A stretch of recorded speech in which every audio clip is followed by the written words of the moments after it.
About to let down, he hasn't flinched on it, and King's Gambit races to the lead. Oh, this is going to be a soft victory, hardly touched. King's Gambit to the line, bolts in. Second, Pure. Up to Morvada, Jimmy's got through as well. It's on the outside, Cardinal Gem taking Morvada from Jimmy the Bear, and Cardinal Gem wins. 3/4 Morvada, Jim. And he's coming through, ingratiating late, 100 to go. Paul Ailey bursts through, takes the lead, ingratiating, coming at it. Paul Ailey, too classy, 3/4. Is starting to come now at the 100. Here comes Anamoe over the top with Hope Thunderstruck, who's lifting Anamoe. 6 Group 1s, a big one, beat Hope Thunderstruck. To Tijuana, then elliptical. Golden Mile, 100 metres to go from Tijuana. Elliptical late. Golden Mile, elliptical's driving. Golden Mile, saw out the mile. Won the Guineas, beat on. Tired. Tuvalu is wearing it down at the 100. Tuvalu takes the lead. 50 to go. Tuvalu draws clear and won the Toorak. Tuvalu first. Flashing laws of it. Welcome back to my channel, everybody, for Group 1000 Guineas Day. I cannot wait for this meeting. Going to be an absolute cracker. 9 of the best at Caulfield. Couple of favourites I'm going to take on in some of the features, but let's get into the preview because I'm very keen on a couple. I think we can definitely snag some winners, and what a weekend it was at Caulfield last weekend with a lot of winners and hopefully a lot more success this Wednesday for the 1000 Guineas meeting. But let's get into it and get some winners.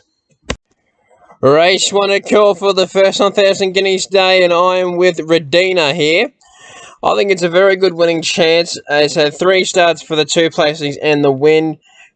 McDonald takes over here for Chris. Well, this is a pretty weak race in my mind. It's already been backed into 360 from $4. Sorry, 360. Yeah, 360 from $4. That graphic's a bit wrong there. Didn't change the price. What a deal for a second. It was a very good win last Wednesday, so it's on the week back up for Philip Stokes. It's a major jockey upgrade in Jmac from its first at Geelong. Good win. Beat Paris Affair, though. That horse didn't get a lot of luck, but he had the momentum on the outside, so very good win. Ferrari Man probably goes to the front here and does have a likeable racing style by going to the front and kicking away, so I think it's a good chance, and did get the win last start, but winning by over 7 lengths, but beat nothing. And Federation Rocks, I think, can run a race. He ran second to Foxy Cleopatra last start at the Valley, so I think it's over the odds at $19. But I'm with Redina at Caulfield Race 1, 25 to win in the first. Race number 2 at Caulfield is a benchmark 84 over the 2,400 metres, the staying distance, and I'm with Verimley here for Ben Mellum and Robert Hickmont. First start in a very long time came last start running second at Sandown in the listed Mornington. The Ansett Classic, beating running second to Saracen Knight. Saracen Knight came out and won the Group 2 Herbert Power on Saturday, so it's already franked the form. Market respects it at 420. I think it's a very likeable horse, considering it's going to go to the front and prove hard to run down. Caboche for second. The McDonald and Waller combination here again has been backed from $10 today into $6.50. I think it's a good chance. Fourth up, hard fit. Port Phillip flying and is targeting a staying race during the Flemington Carnival, so interested to see how he goes here and if he can step up to the class of most of this field. And Kissinger for Damon Oliver and Lindsay Smith, impressive win last start and does drop 5 kilos from the run, but Verimley for mine. Race 2 Caulfield's the winner, 45 to win. Race number 3 at Caulfield is a Group 3 Kunji Cup over the 2,000 metres, and I'm with Gunstock for Michael Price and Mick Kent Jr. for Jamie Carr, carrying 54 kilos, if you don't mind, dropping 7 kilos off its last start run at Flemington, where I thought was very impressive with the big weight over the mile. Up to the 2,000, dropped 7 kilos. Jamie Carr sticks, Group 3 level. I think this horse can win this race and back up into the Caulfield Cup very good chance. Paternal for second. Third up should be ready to show something. Probably the class of the race is Yonkers. McDonald on third up, good chance, and looking for a dry track after 2 heavy track runs in Sydney, and we're still gallant running 5th and 4th in the 2 runs, so I think it's a very good chance. And Pondus, one of the 2 horses I could see in the Caulfield Cup in the race, the other one being Buckhurst, I think is over the odds at $21, but 35 the win on Gunstock in the Group 3 Guernsey Cup for me. Race number 4 at Caulfield is a benchmark 78 handicap over the 2,000 metres, and I'm with White Marlin here. They're pretty good eating Marlins, and I think White Marlin here can win. 3 from 3 for Waterhouse and Bot. Geordie Child's on 60 kilos, drawn perfectly in barrier 5. I can see it going forward here, and I can see it winning because if you're looking for the consistent horses in this field, you're not going to find many of them here, and White Marlin is 3 from 3. So it brings the undefeated factor into the race and brings the fact that he is first up, or second up actually, into his Australian campaign, and I think he can win here. Very good chance. Aesop for second. I think he's a very good chance as well. Jamie Carr on third up, hard fit for 57 kilos for Phillip Stakes. Probably, I don't like, the only reason that this horse isn't on top is the barrier. I hate the barrier for this horse. Barrier one, I can see it getting strapped on the rail, and it could be an ugly watch if you're going to take the 280. Keats has got the right racing pattern. It's going to go to the front, kicked away in one last start at the Valley, though did have everything in its favour. I'm looking forward to see how it goes here. And Pounding for Moody and Nelson, that combination flying at the moment. $7 I think is a good price, but I'm with White Marlin, 25 the win, 10 the win on Aesop. Race number 5 at Caulfield is a benchmark 70 handicap over the 1400 metres, and all the form, all the figures point to Corona Lad here winning for Nathan Dunn and Blake Shin. I think third up, this horse has a great chance to get a win here. Drawn barrier 9, very good draw, and he's the clearly the one to beat in a field that doesn't have a lot of depth, and is the clear favourite, and I can see why. I think he'll just simply win here. Messignati for second for Osty and Harry Coffey. Probably the only horse I think could beat him, Corona Lad, but good chance for Messignati. Second up, 1 win from the 2 starts, and does go well on top of the ground and on soft ground. Master Bartholdi for third. Good chance, and Address Melbourne probably wants it wetter than this. But Corona Lad for mine, race 5 at Caulfield. I'm going to have $20 the win, but I'm still very confident in his chances. Race number 6 at Caulfield is a benchmark 84 handicap over the 1400 metres, and I'm with Nugent here.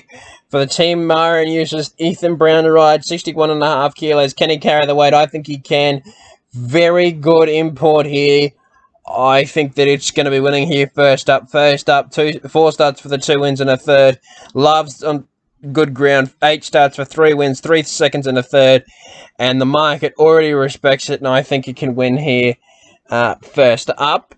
Munhamek, the unknown in the race. We haven't seen it since his impressive win at Caulfield, though the barrier has really dented its chances in barrier 19. Though Nick Ryan's stable is flying, and how about the jock Blake Shin? He's absolutely on fire, and I think still can win, even though it's drawn the wide barrier. Another one that's drawn a wide barrier is Mixed Moment, and he's the interesting one here for McDonald and Waller. Second up, I think he can run well. And Pascero, off his impressive last start win at $10, looks to be over the odds. But I'm with Nugent and Munhamek here. 35 the win on Nugent to win first up, and $10 the win on the unknown class in Munhamek. Race number 7 at Caulfield is a Group 3 Blue Sapphire Stakes over the 1200 metres, and I think Greece for Jamie Carr and Ma Eustace can win this race. 55 kilos, easily carrying the lightest weight in this field by 2 kilos. Jamie Carr was a sit and steer job last start, winning by 4 lengths, and I think he can repeat she can repeat the dose here and be just as impressive, and hopefully put the same margin on them, because I think $5 is over the odds for a good horse, and I think that's what this horse is. and is a very good chance. Grand Impact for second, I thought is a very good chance as well for Ben Mellon and Mick Price, Michael Kent Jr. Interesting from the wide barrier. Do they push forward? I hope so, because if he leads, I think he's going to be very hard to beat, and that's how he's won his past 2 starts, leading and kicking away and putting a margin on them, so good chance. Lofty Strike, 2 from 2, beat English Riviera, who won the stakes race on Saturday, so good chance. And Economics, happy to take on at the price, and the fact that it's never seen good ground and never seen the 1200 metres, so just want to see it do it first, but I'm with Greece, 45 the win, pretty keen, 15 the win on Grand Impact in the Group 3 Blue Sapphire Stakes. Race number 8 at Caulfield is the feature of the day. It's a Group 1,000 guineas, and I think that North Star Lass is the one to beat here. Timmy Clark aboard for Gay Waterhouse and Adrian Bott. Barrier to lead and probably gets a soft lead here, and I think can kick away and win. And I just think that she wins this. Very, very good chance. She's Licketysplit. Has had 2 starts in Australia. Running third on a very heavy track at Caulfeild, then winning the Edward Manifold impressively last start under Damien Lane. He takes the reins here, so I still think it's a good chance, and drawn well in barrier 5. Tajneed's the one I think the market's missed at $13. Damien Oliver was on for its debut when then Josh Parr took over last start. Now he's back on. Barrier 8, no concern, and is a very good chance. And Boogie Dancer, I was happy to take on. Because it's never been to the mile, has been to Caulfield, winning impressively twice, and does have a turn of foot, this horse, drawn well, Joe, though, first time at the mile, and on good ground, concerns for mine, but I still think she's a good chance, though I was happy to take her on at the price, and then for the 2 reasons I listed above. But North Star Lass, $50 the win, and 25 the win on She's Licketysplit in the Group 1,000 guineas for mine. Race number 9 is a Group 3 Ladies' Day Vase over the 1,600 metres, the same distance as the feature, and I'm with Elusive Express for Jamie Carter in the day. Now I can see why the market's taking it on here, is because of the wide barrier, but I think she can handle the wide barrier. Jamie Carter knows what to do. Ridden this horse before and rode it last start when she was driving at the finish to only just be beaten by Daisy running up on the rail. I think it's a good chance to win here. Third up, Anthony and Sam Freeman. Good chance, $8.50. Take the price. One start that on race day. Foxy Frida for Damien Oliver is the danger to the horse. I think that this horse is ready to win. Third up, running fourth its first 2 starts. And should be ready to show something here third up and hopefully not win, because I want Elusive Express to win, but running well here for Damien Oliver and Andrew Noblet. Roots, very good chance for the Waller-McDonald combination. 2 from 2 this time in.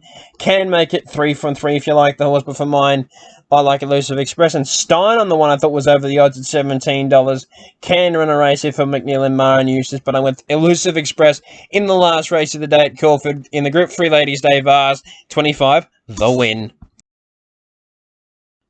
Thank you for watching my preview for Group 1,000 Guineas Day. I hope you enjoyed it. I hope I found you some winners, and I hope you back some winners. And I'll see you for the Group 1 preview of Caulfield Cup Day on Saturday. Thank you very much for watching, and I'll see you next time.